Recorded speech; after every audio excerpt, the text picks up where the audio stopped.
এই মুহূৰ্তত মই উপস্থিত আছোঁ বঙাইগাঁও জিলাৰ 34 নং উত্তৰ অভয়পুৰী বিধানসভা সমষ্টিৰ অন্তৰ্গত 5 নং বাঁশবাৰী মানা নদীৰ কাষত। আৰু এষাৰ কথা আছে, ৰাইজে নখ জোকাৰিলে নৈ বৈ যায়। আৰু সেই কথাষাৰে যেন সাৰগত কৰি পেলাই এক বৃহৎ এটা কাম হাত দিছে এই বৃহত্তৰ বাঁশবাৰী অঞ্চলৰ ৰাইজে।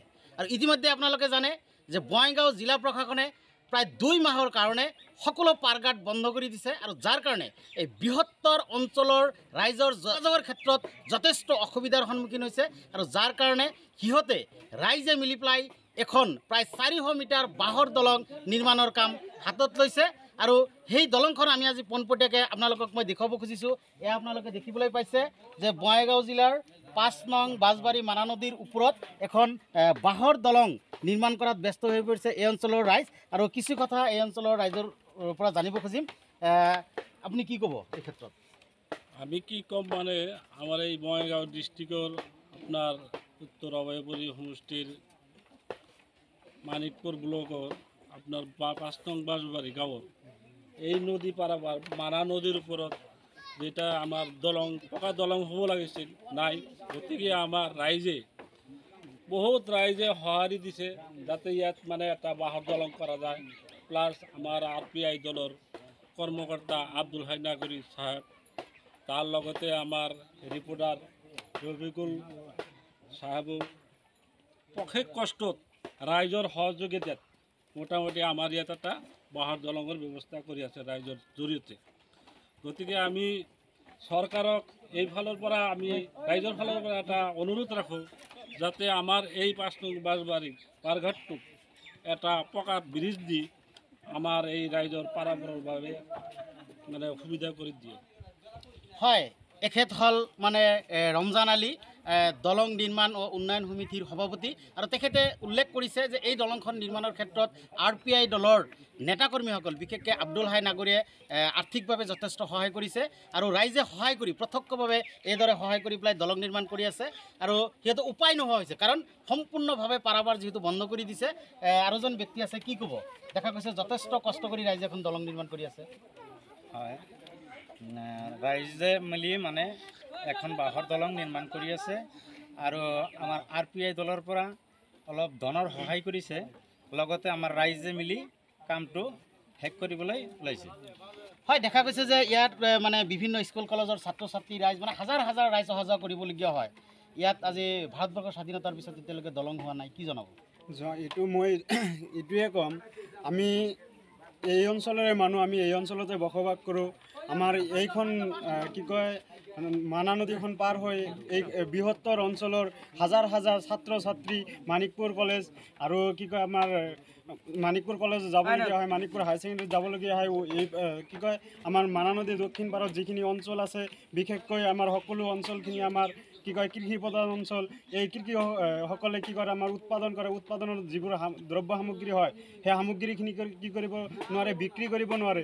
এই সামগ্ৰীখন বিক্ৰী কৰাৰ বাবে আমাৰ মানিকপুৰ, বিজনী, পাটলাদহত যাবলগীয়া হয়। এই ক্ষেত্ৰত আমি আমাৰ প্ৰশাসনীয় বা আমাৰ ৰাজনীতিক কিছুমান ব্যক্তি MLA MP এইখনক বাৰ বাৰ জনাইছোঁ, কিন্তু এইখনে কোনো সঁহাৰি দিয়া নাই। কিন্তু সেই কথাটোৱে আমি RPI দলৰ নেতাজনক জনোৱাৰ পাছত সেই দলৰ নেতাজনে আমাক কি কৰিছে, ইয়াতে আহি আমাৰ ৰাইজৰ দুখ, ৰাইজৰ অসুবিধা বুজি আমাক ইয়াতে কি কৰিছে, অলপ টকাৰ আবণ্টন দি আমাৰ দলংখন নিৰ্মাণ কৰাত উৎসাহ দিছে। আমি আৰু আমাৰ এই বৃহত্তৰ অঞ্চলৰ ৰাইজে নিশ্চয় আনন্দিত হৈছোঁ। আৰু আমি চৰকাৰক এটা কথা ক'বলৈ বিচাৰিছোঁ যে ৰাইজে যদি কৰিব পাৰে, আপোনালোকে কিয় নোৱাৰে? আপোনালোকেতো ৰাইজৰ টকাৰে কি কৰি আছে, দেশখন চলাই আছে। গতিকে আপোনালোকে অতি শীঘ্ৰে বা অতি সোনকালে আমাক কি কৰক, ইয়াতে এটা পকা ব্ৰিজৰ চেংচন দি বা নিৰ্মাণ কৰি দি আমাৰ এই বৃহত্তৰ অঞ্চলৰ ৰাইজক এটা সুবিধা কৰি দিয়ক যোগাযোগৰ। হয়, তেখেতে উল্লেখ কৰিছে যে বৃহত্তৰ কীৰ্তনপাৰাকে আদি কৰি প্ৰায় 10-12খন মানে গাঁও পঞ্চায়তৰ মানুহখিনি কিন্তু এই দলঙেৰে অহা যোৱা কৰিবলগীয়া হয়। কাৰণ ইয়াৰ লগত যিটো 31 নং ৰাষ্ট্ৰীয় ঘাইপথ মানিকপুৰ আদৰ্শ চিকিৎসালয়, পাতিলদহ ৰেল ষ্টেচনে আদি কৰি মানে দূৰ দূৰান্তৰলৈ যাবলৈ হ'লে এইখন নদীৰে পাৰাপাৰ হৈ যাবলগীয়া হৈছিল আৰু তাৰ মাজতে প্ৰশাসনে যিহেতু পাৰাপাৰ বন্ধ কৰি দিছে আৰু তেনেকুৱা ক্ষেত্ৰত RPI দলৰ কৰ্মীসকলে এটা খুব ভাল কাম কৰিছে বুলি আমি ক'বই লাগিব। আৰু এই ক্ষেত্ৰত দেখা গৈছে যে এই অঞ্চলৰ একেবাৰে জ্যেষ্ঠ নাগৰিকৰ পৰা যুৱকসকল সকলে কিন্তু শিলডাল ভাঙি ওলাই আহি এইদৰে কিন্তু এখন ব্ৰিজ নিৰ্মাণ কৰাত ব্যস্ত হৈছে।